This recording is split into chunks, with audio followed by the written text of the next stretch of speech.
James, thank you so much for giving us some time to speak with you about your wonderful project, Napoleon IIIrd, and hopefully we'll find out some deep details about yourself. All the dirty and secrets of your Napoleon personal III. life. You never know. You never know. Drink a couple more beers and then we'll get into the real gritty stuff. Exactly. Yeah. So you I've got some more calling in the... Oh, sorry, go on. Oh no, you're fine. So we've noticed just in our correspondence lately, you seem like you're a traveling man, busy guy. Yeah, I'm kind of doing all sorts of bits and pieces at the moment. I've got like 5 different projects. Wow. All kind of running on different levels and different involvement with me. Yeah. That's awesome. All musical projects? Yeah. So there's kind of, I'm working on a few projects with a guy called Ollie, runs a studio called Dream Track. I don't know if you've come across him. No, I don't think so. And Katie Harkin, singer from Skylarkin. Yeah. Okay. That's pretty awesome. Like a band signed to Wichita. Work project with them, and then like just all sorts of bits and pieces. Another one with a guy called Tom Rogerson from Three Trapped Tigers, and like that's almost like a drone kind of minimalist project. Sweet. It sounds like it's good. Well, hopefully, I mean, we're kind of starting that this week. Like we've had a couple of rehearsals, but Eno style ambient stuff. Well, yeah, kind of Eno. In fact, actually, weirdly, he's been working with Eno. He recorded an album with him, which he finished recently, which is just unbelievable. Yeah. God. What's the name of that album? Do you know? I don't know yet. I'm not sure it's got a name yet. Yeah. But Nice.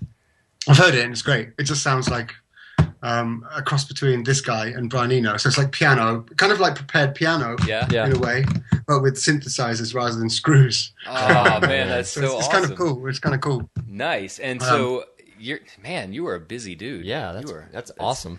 That's then obviously I'm trying to write a record as well on top of that. Exactly. How's that coming along?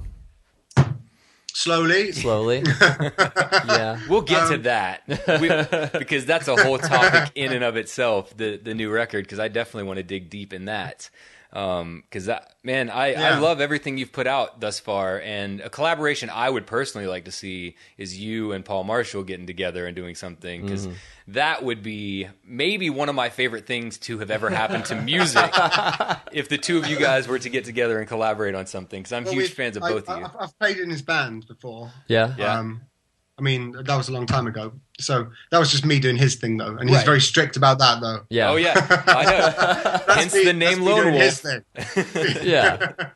That is all Paul Marshall. It's so good, though. I mean, he does a really good job of orchestrating his stuff. And I've unfortunately, since he's really never come here, got to see him with a full band. So I bet with you playing, were you playing keys? Let's play guitar. Oh, guitar. Nice. Cool. Man, that's awesome. I would have loved to have gotten to see that. But it was real good fun, actually. Yeah, I really enjoyed it. It's like, because obviously I just do so much stuff on my own. Yeah. So getting the chance to play in a band and doing real gigs. Yeah. Not like the stuff I do. I don't know. It was fun. It was fun. I think your gigs they're still real gigs. I mean, because you play your stuff live, right? I've seen some performance stuff on YouTube where I don't know how you do it, but multitasking the hell out of some stuff. Yeah, it's a little bit kind of mad professor in a laboratory, I guess. Yeah. Like just kind of running around the place trying to stop things from falling off stands and triggering things. And that's kind of the way to do it. I've always thought about trying to do something in that sort of vein where I could, because I love electronic music, so I love playing around with that kind of stuff. And then I've also wanted to add guitars to it and sing. And then I always have all these other ideas. And I think, okay, wait, shit. Yeah, I could never How would do I do this live? Because I don't want to just bring a laptop and hit play and then play guitar along to it.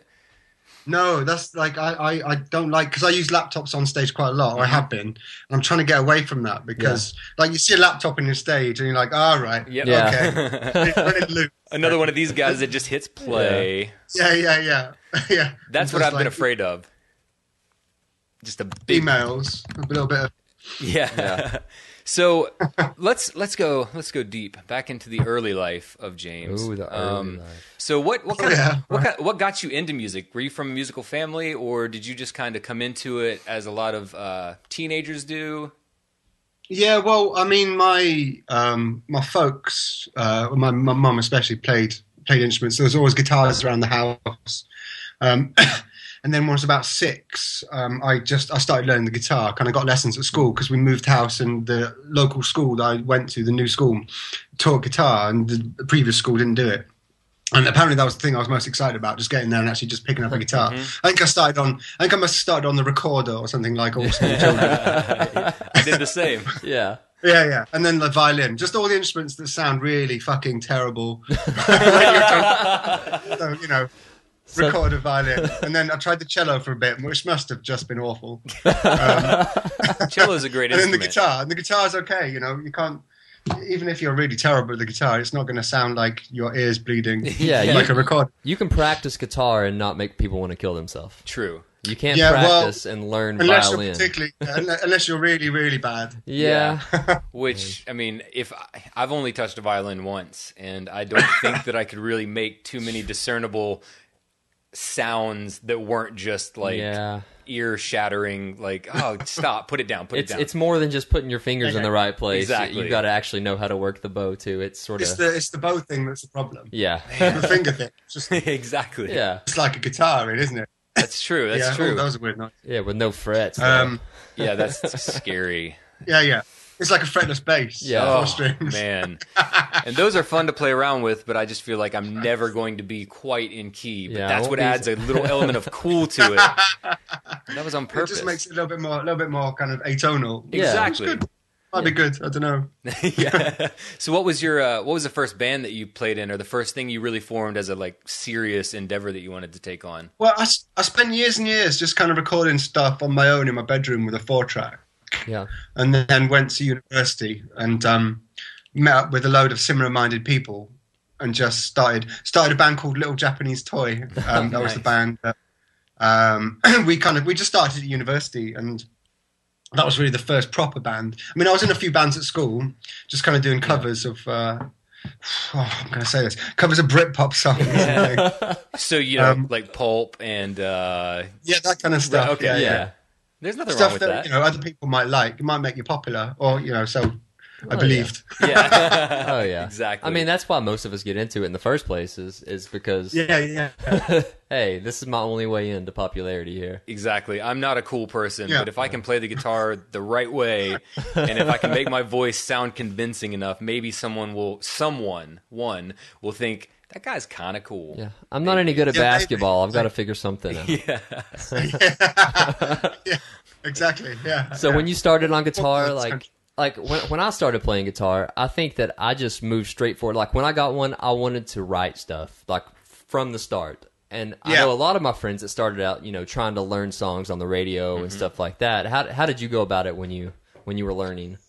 I wanted to start writing stuff immediately. I remember being really frustrated that I couldn't replicate the stuff that I heard that I wanted to make, and I just didn't have the skills. I just remember getting really angry with myself. Yeah, no, I was the same way. I carried on trying to do it. Carried on and on and on and on and on. I mean, still to this day, I still can't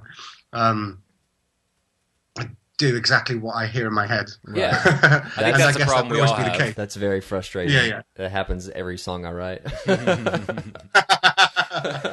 Yeah.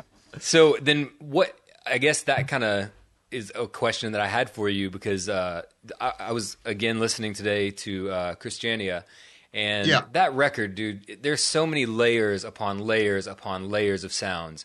So back to the songwriting process. How the fuck do you start when you're writing a song? Are you a lyrics guy that starts with lyrics and then you just kind of tinker with things until you get the right sounds? Or do you start with, a drum machine and then add on? Where do you even start? I think the first thing, certainly for that record, the first thing I did was just create a noise or a sound that I really liked. And normally, and then I'd record it for about 10 minutes. Like I'd mess around with a guitar and put it through a load of pedals and it'd be feeding back. And I'd just record that for 10 minutes and go and make a cup of tea. Yeah. And then come back and then see what went on top of that. And then the drums will come, and then I guess you build it up and you stick some chords over it and see what happens. Yeah. Right. The lyrics really kind of happen last. I always have notebooks, like loads and loads of notebooks full of ideas and kind of overheard conversations. Yeah. And then I flick one. Through it once I've got a bit of music and see which ones work, and then kind of elaborate from there. So it's, I mean, all songs, obviously, there's no one way I think that I write a piece of music, but that was, I mean, certainly with that record, that's how that came about. Just me kind of pottering around the house, making funny noises. Yeah. Seeing what happens. Yeah, and I mean that brings the best things sometimes. Absolutely.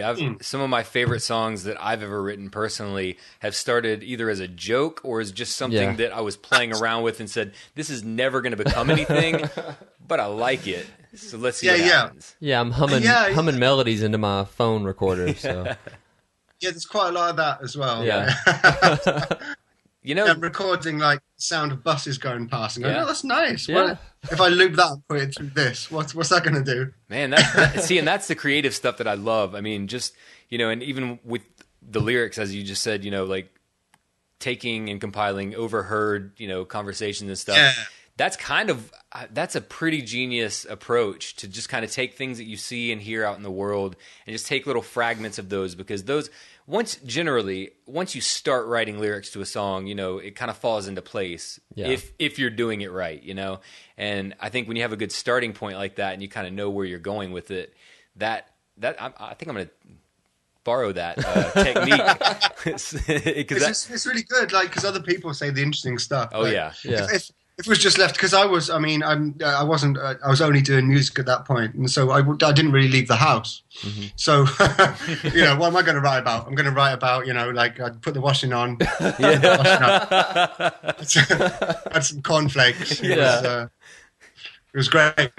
I mean, so, you know, you'd leave the house, you'd go to the local pub, because I was living in a little village at the time. So you go to the local pub, and there were some just amazing characters, and some of the stuff they'd come out with would be unbelievable. Yeah. So I'd be like there, like, could you say that again, please? Yeah. I'm sorry, what was that? Trying to record him with my phone. Yeah, the invention of the cellular telephone with the built-in recording capability has become incredible, because I've recorded, since living in London, I've recorded some amazing conversations just on buses, like drunk people, last bus home. That's recorded. Just they don't know I'm recording them. No, right? No, hell no, dude. That is genius. They probably don't know they're on a bus. Incredible stuff. Yeah, they don't. So some of them definitely don't. Why is this subway taking so long? Man, that's that would be. I'm going to start doing that. I'm going to use my phone more often as a writing tool. I mean, because you could run into getting your ass kicked if you like someone catches you. There could be that recording their conversations. Yeah. So, but you know. Yeah, but no one's ever going to know. I mean, as long as you look like, you know, you're just holding your phone. Who's going to know you're recording the conversation? Exactly. That's. I'm going to try it. Although anybody who knows me now knows I'm recording the Exactly. So if you're listening, you do now know that his iPhone is always turned on and on the record mode. So everything is on the record. Everything.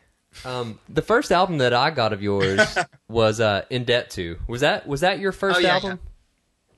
That was the first. Yeah, that was my first album. All right. I think that album is very incredible. Hitch Moves, for me, that's still my go-to song. But how long did it take you to write this album? Like, was it a long process, or was that something that just came together pretty quickly for you?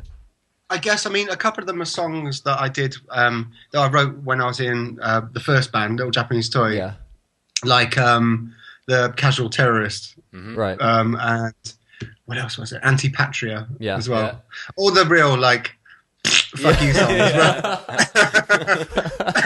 were written in that band. Yeah. And then the rest of it was, I guess it must have been over like 5 years or so. Oh, wow. That record. Yeah. And it seems to be that's how long it takes me to write a record. I was going to say, the last record, it came out in... What 2010? Yeah, 2010. Yeah. Man, you're due another one, please. Yeah. Like, you know, we're... I'm working on it at the moment. Like, it's kind of an interesting process, really, because I like to do something different every time. Yeah.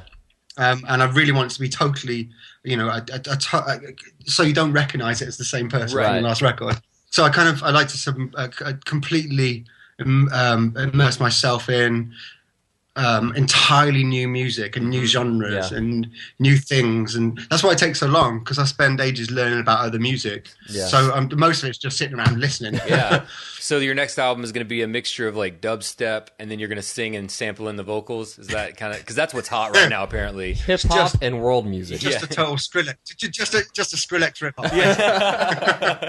I think Skrillex is a Skrillex ripoff. Yeah, I do. I think so too. I think that I've heard that he doesn't even write his own music. He has producers that create the music for him, and then he's just the face for the live, which that makes me so sick. Oh.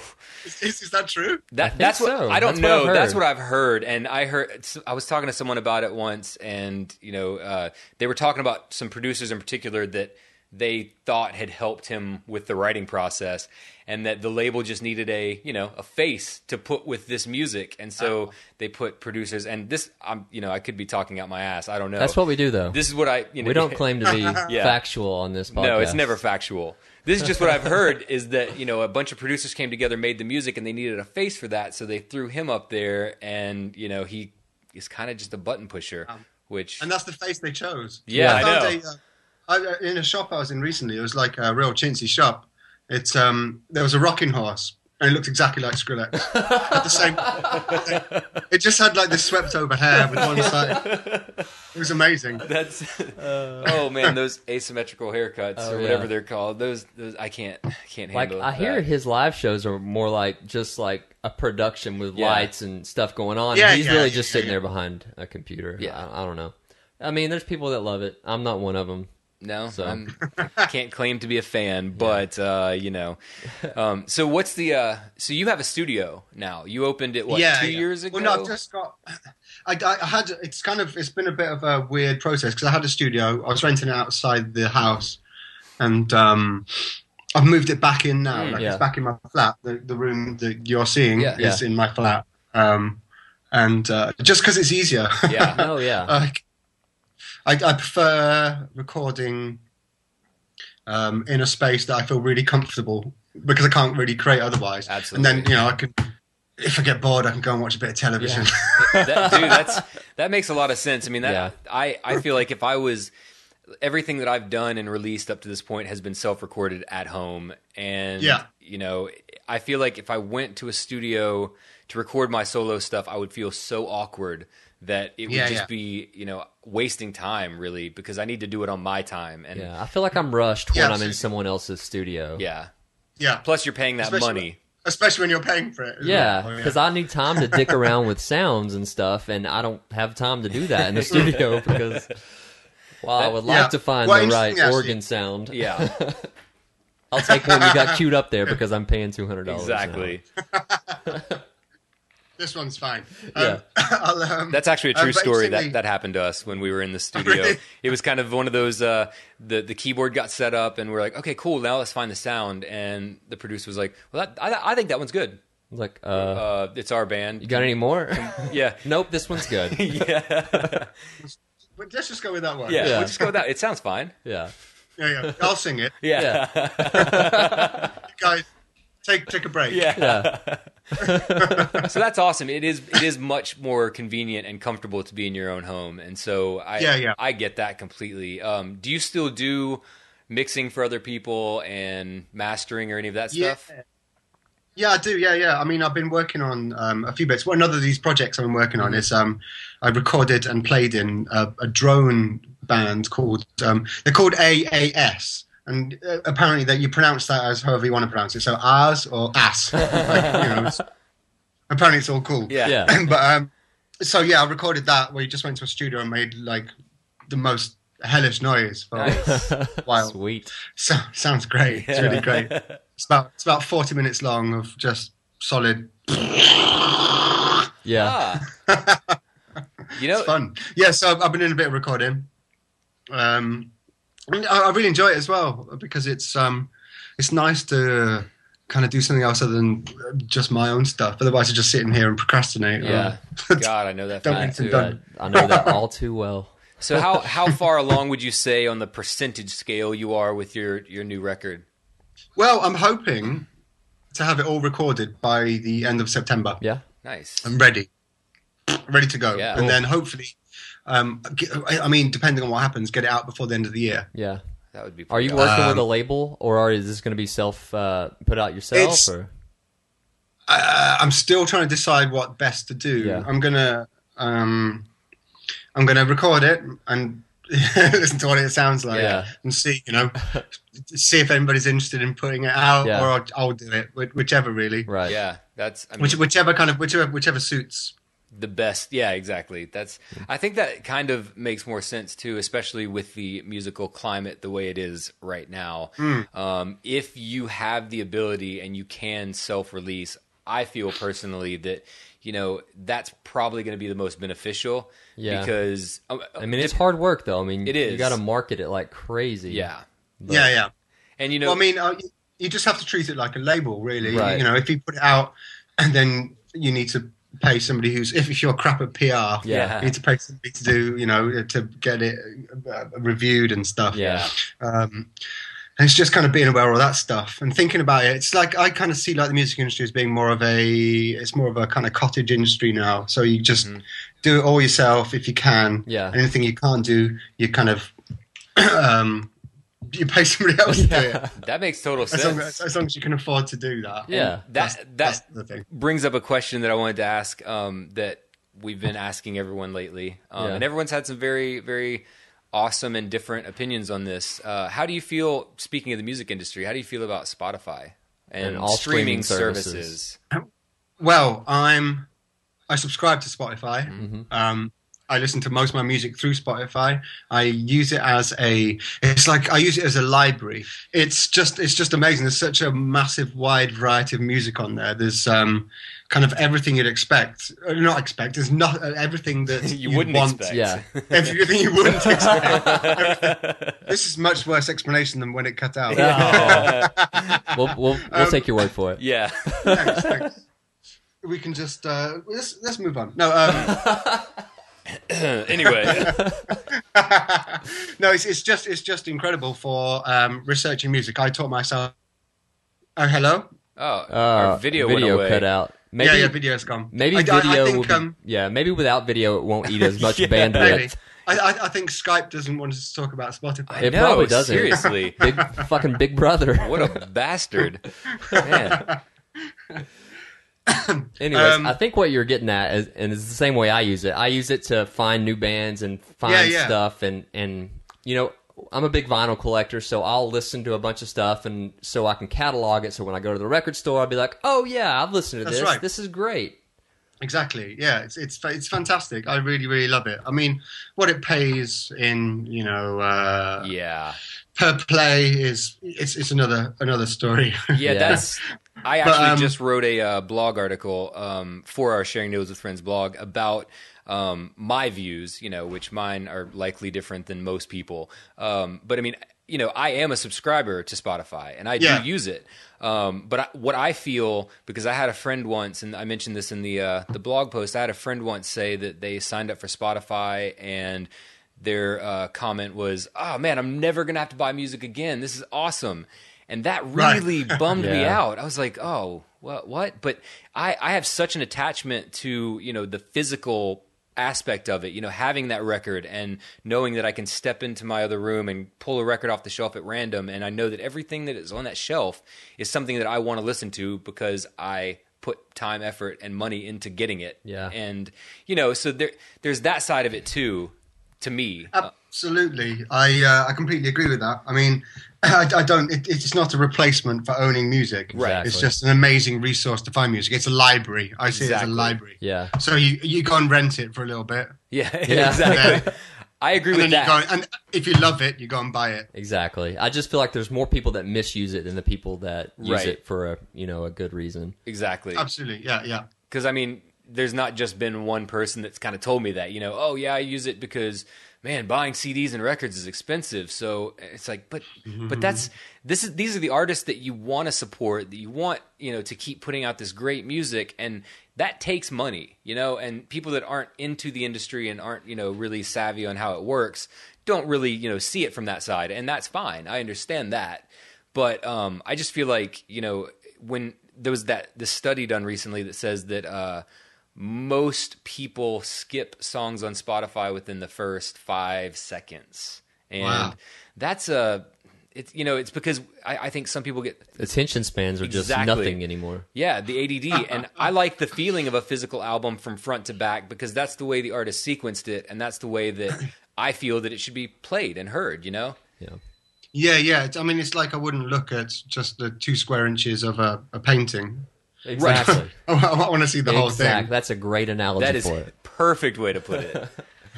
Man, yeah. It's, I think it's such an important thing. The album, especially as a piece in its entirety, is I don't know, something that we'll always treasure, no matter what happens. Yeah. Exactly.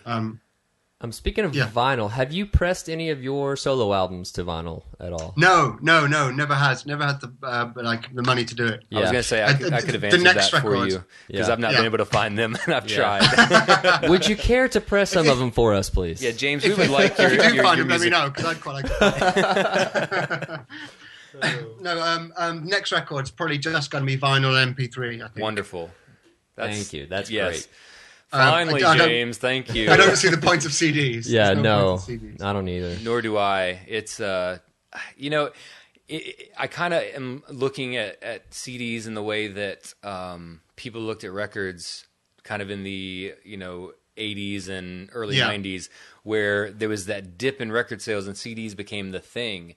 And, now that I work a couple of days a week at a record store kind of for fun, and I've noticed that I sell more vinyl to people than CDs. I mean, there's obviously people that come in and we still sell CDs, tons of them.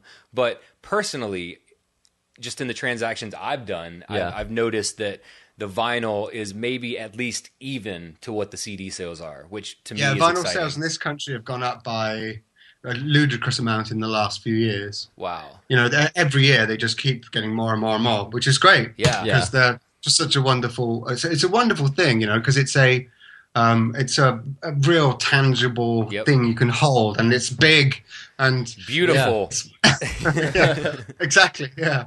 And you have to, it's almost a performance to put it on. Exactly. I think that's what I like about it the most is, you put it on, you listen to side A. You're making a commitment to listening to that album when you put it on. Yeah, exactly. You're not shuffling through songs. You're listening to it the way it was intended to be listened to. Exactly. Listened into. Both of those. Both exactly. of them. So, is there for your new record?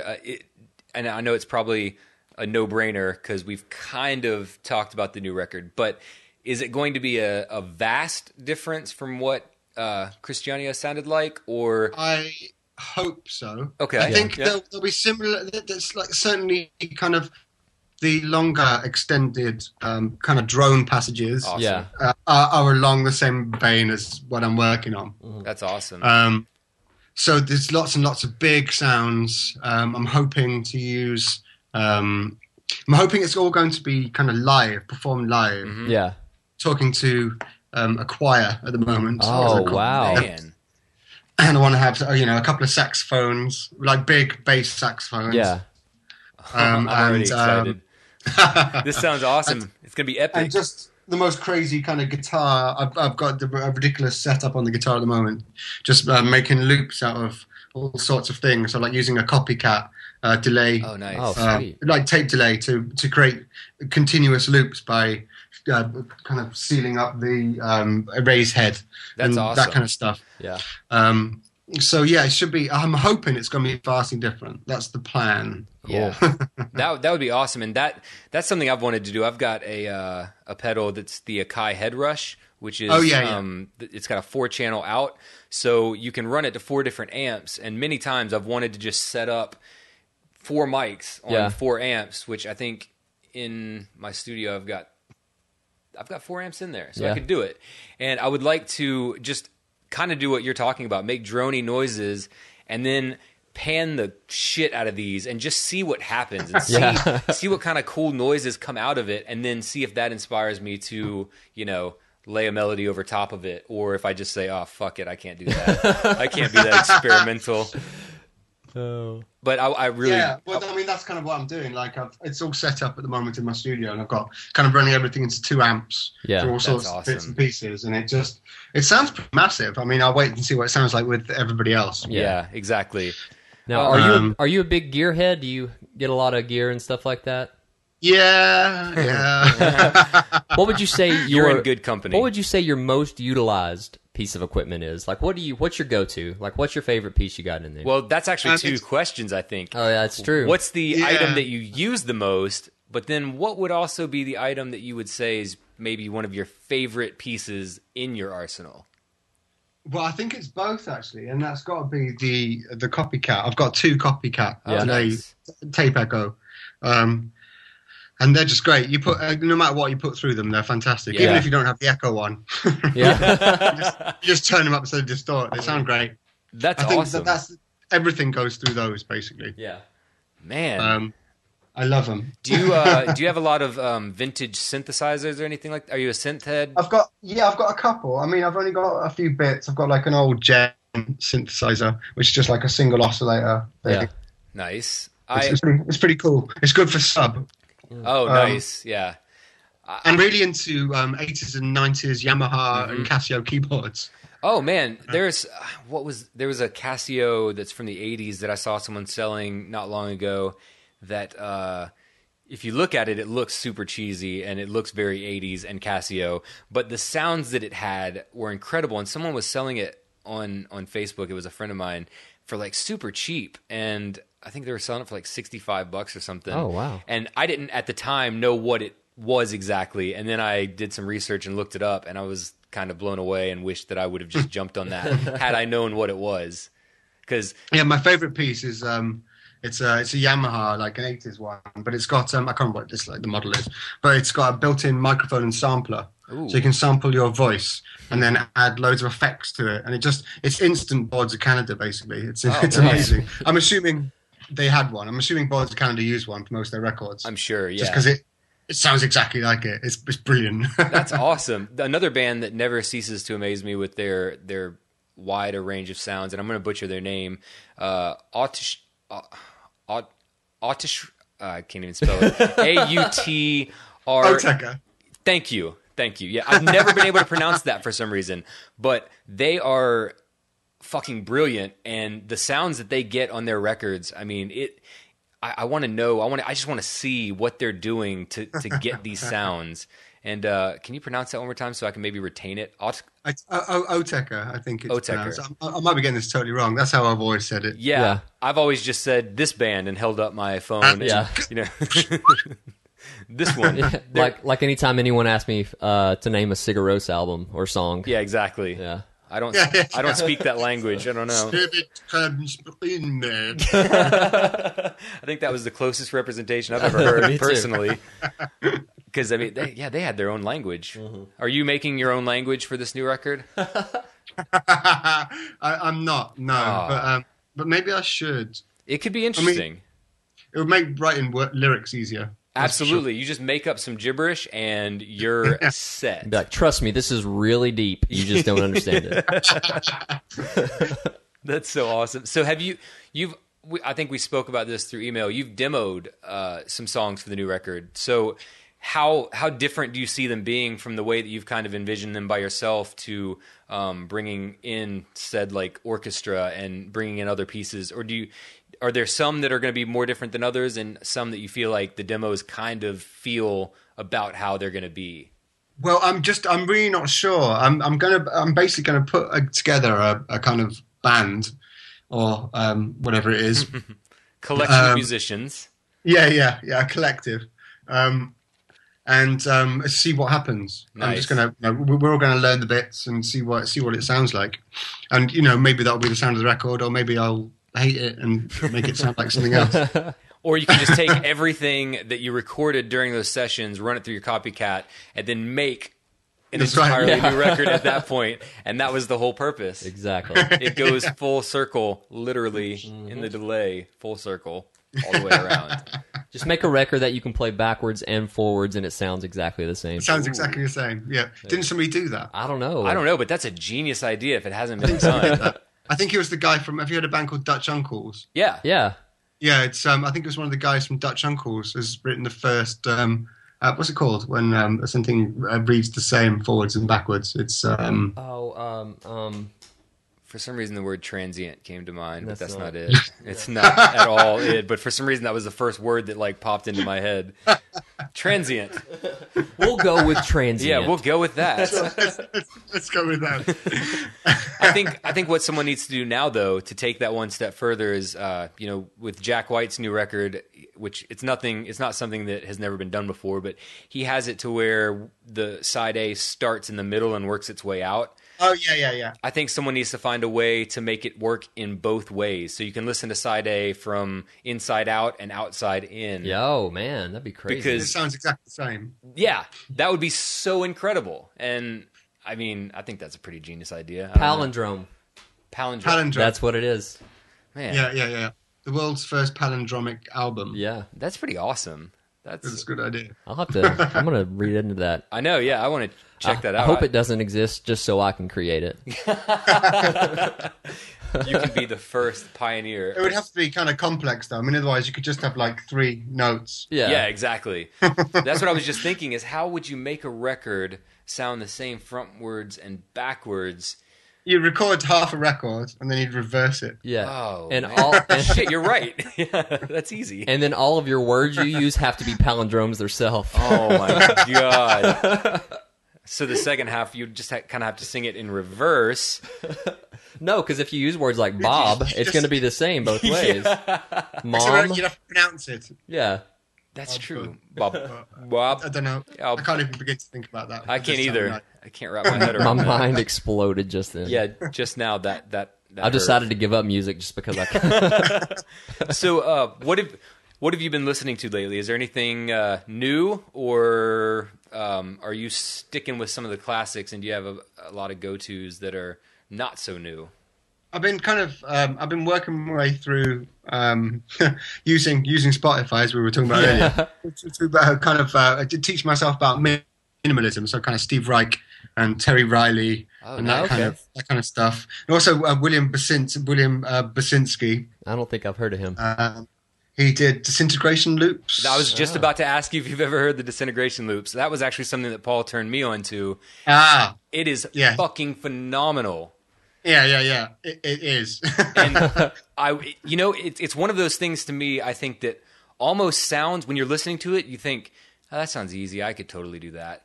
But then anytime I sit down, with my synthesizer or drum machine, I start thinking, nope, can't fucking do that. The amazing thing about it is, it's just an idea. Mm-hmm. It's like it's actually quite simple because it's literally a tape degrading over time. Yeah. So it's like a loop of something he's recorded, a piano or an orchestra playing until the tape falls apart. And it's an amazing idea. Idea. Oh gosh, that's crazy to I wish think I about. could have amazing ideas that would be inventive and something new and creative. Just one would be fine. Just one. Yeah, exactly. All I need is one. Yeah. And I'm trying to do that with, I think I'm kind of doing the same thing you're doing. I'm trying to listen to a lot of things that I wouldn't normally listen to because I've done 3 acoustic records at this point, and I don't want to do that again. Like, I want to do something that makes me happy, and obviously I can sit down with an acoustic guitar and write a song, but I want to do something different that even at the end of recording, I am excited about the process and excited about the idea of it being something that I personally haven't done, and hopefully something that other people haven't really heard or expected. Yeah, I think that's the most important thing to me, is trying to make something that I find exciting. Mm-hmm. And something that it's new to me, so I'm kind of learning. Right. That's, why I'm spent so long listening to, like, 4 years, teaching myself about the musical genres. Oh, yeah. And listening to other people and kind of discovering new things and trying to think in a different way. Right. Exactly. And that's something that I find really cool about your sound is, like I said earlier, it's kind of just layers on top of layers of sounds that, sometimes you can't even, and I think it's the point, sometimes you can't even really discern and figure out what that sound is, but it works so well. Like, I'm thinking of like the intro to Unknown Unknown. Oh yeah, like just the I don't even know what that sound is at the beginning of the song, but it's awesome. Like I can't remember what that sound is. I'm just trying to remember what it was. It's like I remember the sound, a feedbacky, echoing, But yeah, what was that? I think I have a feeling it might have been a keyboard through like a million delay pedals. Yeah. Oh, nice. That would make sense for that sound, I think. But stuff like that, like I think that you're just kind of extremely inventive in finding a way to make things that are, a typical, keyboard sound or guitar sound. You have a way of making them something that's completely unique and of itself, which I really appreciate about your music. Yeah, totally. That's what sucked me in. Was this is one of the most interesting things I've ever heard, and so you've got that down for sure. You can tell that you took your time to do it right, and you took your time to make sure what came through on the album was what you wanted to hear, instead of just finding like Apple loops and throwing things in there. Well, the next record is just Apple loops. Oh, okay. Well, good. Well, finally, you're getting around to that record. I found this amazing program called Fruity Loops. It's a pretty interesting program. Yeah. And everyone uses it. No, so I'm just kind of I like playing with sounds and trying to make something that sounds new. Yeah. And trying to change a sound that like an existing sound you have is something that is really exciting for me. Like why I'm spending so long plugging like my guitar through so many things to try and make it sound like not like a guitar, like something else entirely. And so I'm sorry. No, go on, sorry. I was gonna ask you, since we're talking about Apple loops, how do you go about recording? What system do you use? Do you record a tape, or do you run through like Pro Tools or Logic? Because you, like I said, you seem to bring so many things together. I'm just wondering in what format you bring these all together, and then have to have the fun with mixing, because that's the exciting part and frustrating. Computers. So I use Logic and Nuendo, nice, and all sorts of bits and pieces. Really, I mean, I kind of build loops on tape machines and bits, and I might make something on my phone, right, and then record it into the computer and mess with it there. But everything basically ends on the computer. Yeah. That's awesome, and I'm also a Logic user, so high five. Just because it's so much easier to do. It is. I've tried Pro Tools before, and it made me feel like I had never done anything in music ever in my life. I mean, I think it just matters what you start with, you know? Because Blake, our friend Blake, he's part of the podcast too. He uses Pro Tools exclusively. Because that's comfortable to him, and he can breeze through it, but it just looks it's whatever and like it basically you need something that you can use without thinking about, so it doesn't get in the way of what you want to do. Right. I agree. So as soon as you know something inside out, just stick with it. Yeah. Exactly. And Logic, I do feel like, is so easy to use that you can make anything you want and find any sound and put that right there into Logic. Because like you said earlier, I've recorded things on my phone and brought them in and then just chopped the hell out of them and made little samples out of that and then thrown some effects on it, and hey, I've got something rhythmic that started out as something that was extremely non-rhythmic. And, just that experimentation, I think, is one of my favorite things about making music in general, is being able to have no boundaries and just kind of just go for it. And I feel, like I said earlier, that's kind of how I feel your records are. They're big experimentations, and that's why I can't even fathom what the next record is going to sound like.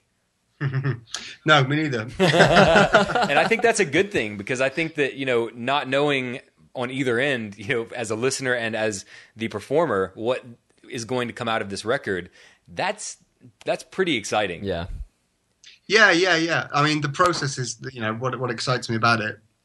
It's the physical making of it. As you say, kind of just messing around with sound, spending an entire night just playing with a noise to try and get it sounding incredible, and it's exciting to me, not to everybody else witnessing it. I mean, but to me, it's good. I've done very little of that because I'm just it's not in my wheelhouse to be able to make sounds. But when I have tried, it's fun. And then for a while, though, if you listen to it long enough, you start to go crazy if it's like one singular sound. I like that. You do? I do too. I'm with you on that. It's completely hypnotic. Yeah. Like just sitting and listening to a noise for ages. Well, I've got really into drone music, so I think it's just the point of a note. Like I keep tinkering with it to where I don't even know if the changes I'm making anymore are doing any good or bad. You know, it's like it's like an endless cycle. I could feel like I would never be able to stop. And you can't. No. I did something similar to that once where I plugged an acoustic guitar that has pickups into a reverb pedal and also into a delay pedal and then straight into Logic. And as I was recording it, I was tweaking, the effects, and they were turned up, massively, like high feedback. And that kind of, for me, that's awesome because I could just strum a C and a G chord back and forth, and it was extremely drony, and I could then just set the guitar down and then just play around with the knobs on the pedals and make these just weird noises that for me, because I like drone music and I like electronic music, for me it was super interesting, but I don't know if that would hold the attention of, a lot of listeners. Well, I mean, I think the listening part of it would be fine. It's just trying to find that sound after a while. I get lost in it and I feel like I'm not doing anything anymore. Yeah. Well, that's kind of why I like it. Yeah. The fact that you kind of become slightly disconnected from the sound. Yeah. It's like, are you making the sound, or is sound just kind of happening? Mm-hmm. And there's a really interesting kind of there's a growth of a real big kind of drone and experimental music scene, especially happening in London at the moment. Yeah. With venues like there's a venue just around the corner from me called Cafe Otto, and they have some of the most incredible artists and all sorts of people playing there. And there's a real audience for this stuff. Like, and I wouldn't have expected it. And that's great. I can't. I mean, of course, we're in the southern United States, and there's not much of a drone following here. I wouldn't think, but no. I would love if we had places that diverse. So you're scoring for? Is it a film? Yeah, it's a short film. There's some guys I know through. They used to run a session called. A derelict music, where they'd go and film you like in derelict buildings all around, like wherever. So I recorded one in a derelict farmhouse, and it was kind of spooky, but cool. And so they've got a grant from the British Film Institute to make their first short film. And they've asked me to soundtrack it. That's amazing. I would. And so that starts starts tomorrow when I get the final edit. So I'm kind of nice. I'm kind of wandering around the house, kind of sampling radiators and like hitting That's things. That's awesome. Like a friend of mine owns an antique shop, and so I locked myself in his antique shop after he closed and was sampling all the lamps and just kind of dong. That's super cool. It's going to be built out of those kind of sounds, I think. The soundtrack.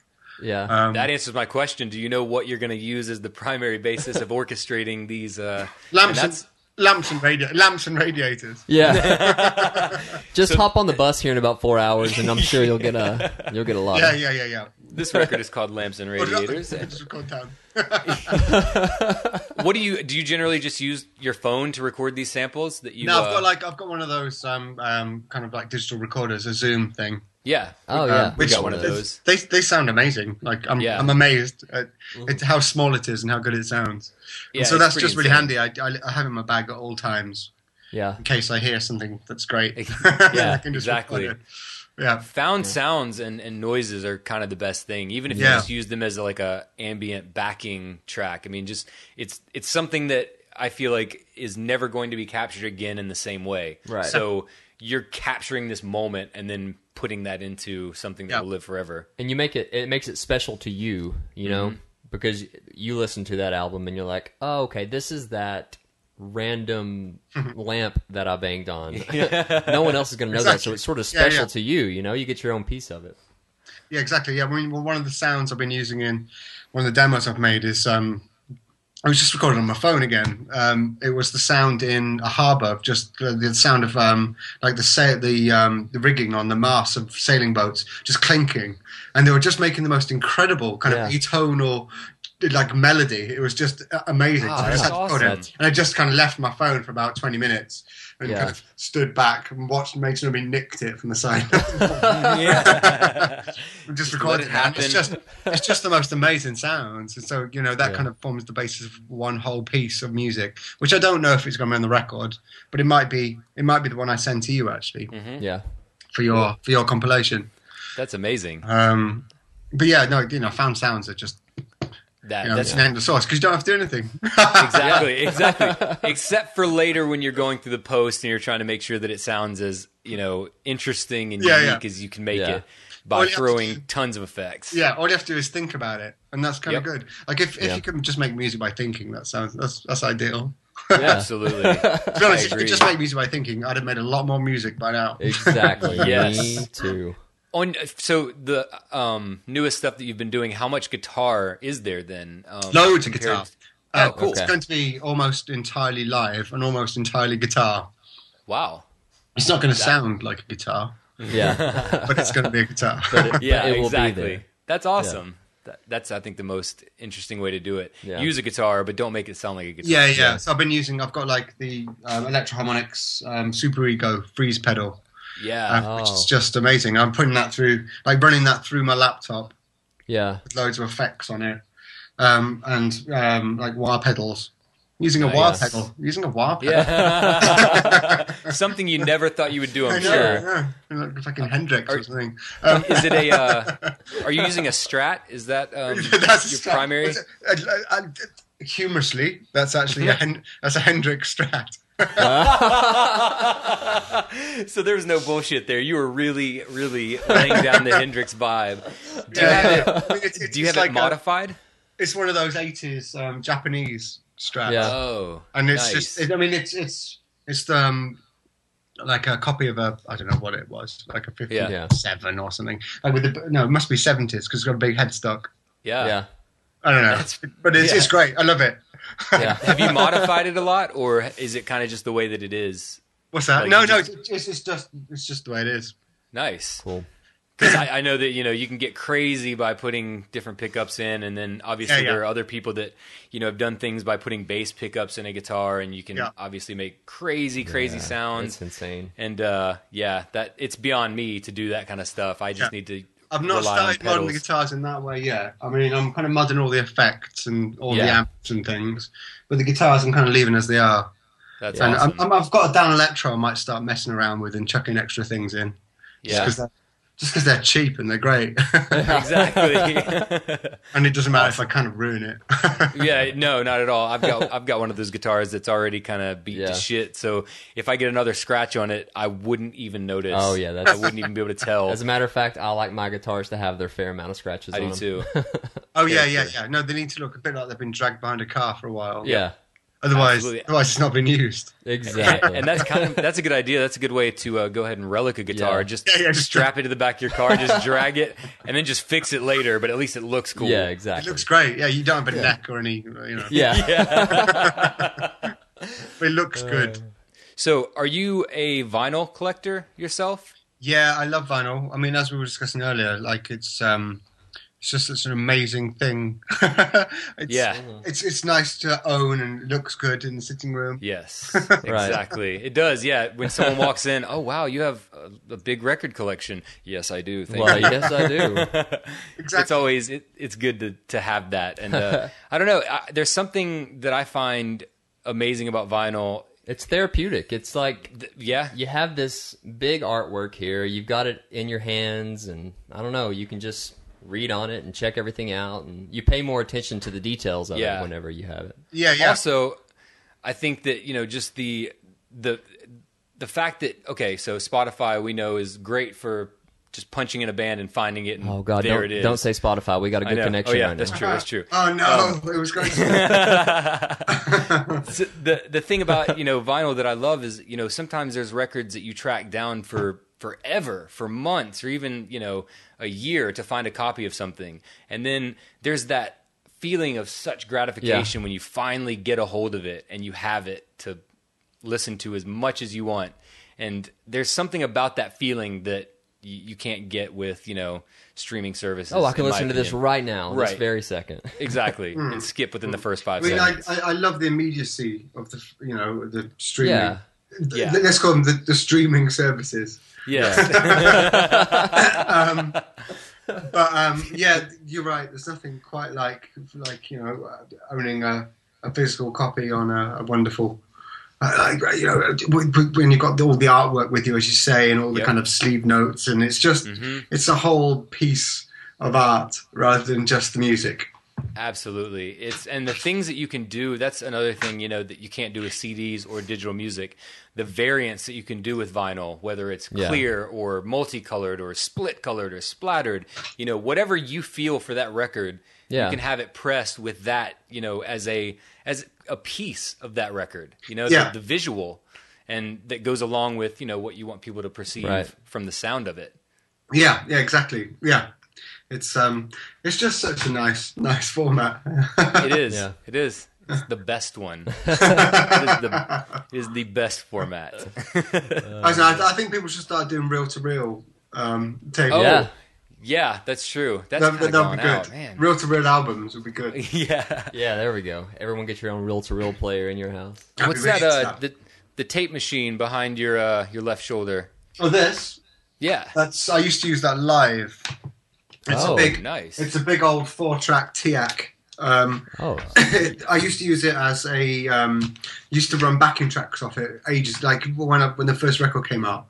And I used to run them in Quadrasound. So I used to take around another PA with me and have just other noises coming from the back of the audience, so it just kind of surround the audience. Oh, that's incredible! That's a great idea. Which is great. I mean, it was good and it sounded great, but I got so many reviews of gigs saying all they could hear was like the sound of a Spectrum loading or like a That's amazing. So because I feel this gig it looked great, but all I could hear was bird song. It's like, stand in the middle, you idiots. Yeah, exactly. That's what I wanted you to hear. Get away from the fucking wall. Don't be a wallflower. Join the party. Exactly. And that's what I think is so cool about, the kind of music that you do and the live performance is it is a piece of performance art. I mean, it's really taking all of these elements, musical and, from a showmanship standpoint, and making kind of an art exhibit out of each performance because they're all going to be different, and you can add so many elements that create an atmosphere, instead of just a bunch of dudes up on stage playing, some guitars and well, I mean, I hope so. And I'm kind of it's never really lived up to my expectations, so I'm hoping with this next record I can finally do that, like actually get across the live what I what I kind of put across on the record. Up until now, it's been just kind of making the most out of what I can do, which is why I'm spending so long making this record. Is I kind of get it right, and I want to get the live presentation of this exactly right as well. Yeah, and do something really big and impressive. Right. Yeah, that's. So I know you've been working on the album for a while, but have you been playing any new stuff live for your solo stuff? I have. Yeah, I've just been doing it solo though. So I've tried a few different ways. I'm kind of just doing smaller gigs to experiment with it and see how it works best. So I've tried a few with that reel-to-reel. Kind of just playing the odd sound and the odd drone mixed with live guitar and stuff. And I've tried a few with been doing kind of like slightly more improvised stuff. So some with Tom Rogerson from Three Trap Tigers playing piano. And some with this amazing clarinet player who plays in like it's like a Jewish kind of klezmer band called Don Kipper. Oh wow! And they're just he's the most incredible clarinet player. So yeah, done a couple of gigs with him, hoping to do some more. That's I would love to live in the UK so I could actually come see you play because I mean, that's something I imagine one of your shows would be a life-changing event for me. For me personally, just listening to the records and seeing what you do, it would be inspirational for me because it's something I wish I had a better grasp on doing myself, but I don't know even how to go about it, and I was wondering that too, if you'd been playing live shows lately or what kind of, live stuff you've been doing with other people or just solo. Yeah, just as I say, just kind of experimenting with different things and seeing what works. Nice. So trying to work with as many different people as possible, and just do something else. Yeah, absolutely. Sometimes that's the best thing. Yeah. Just change gears and just try something different. And breathe new life. Yeah, exactly. Yeah, I mean, improvisation is something that's really. I've started to. I've really got into it. I find it really exciting to do live, just because it's. Well, I mean, you don't need to rehearse, which is cool, right? Yeah, exactly. And B, you never know what's going to happen during a gig, so it's really, it's really this exciting. This is in the key of E minor, so just go with that. Yeah. Right, blues in E. Mm-hmm. Yeah. But no, that doesn't happen. But yeah, when something incredible happens when you do this stuff, it's really, it's much more exciting than knowing.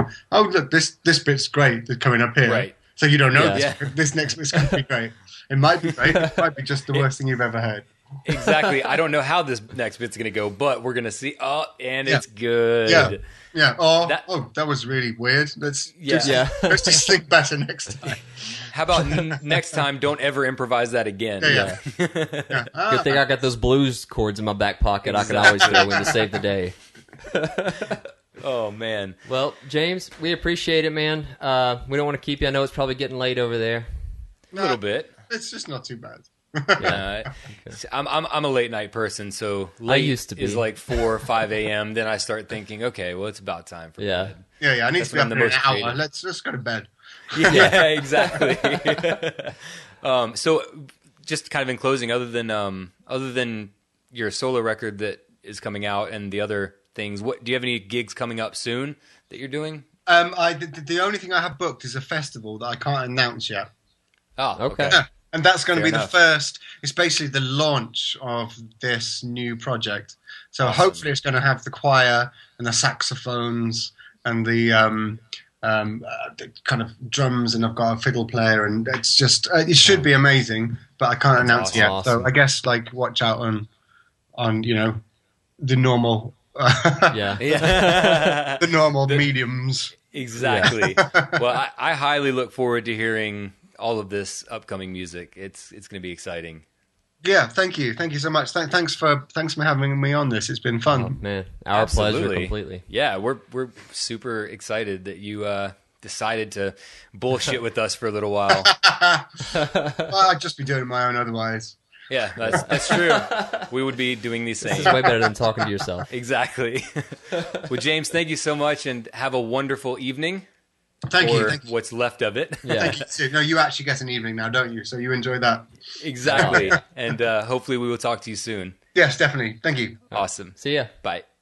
We're going to take you out with a little bit of music from Napoleon III. This is off of his album Christiania, and it's called Unknown, Unknown. It's a fantastic song off a fantastic album, and you're going to love it. So, thanks, guys. Thank you.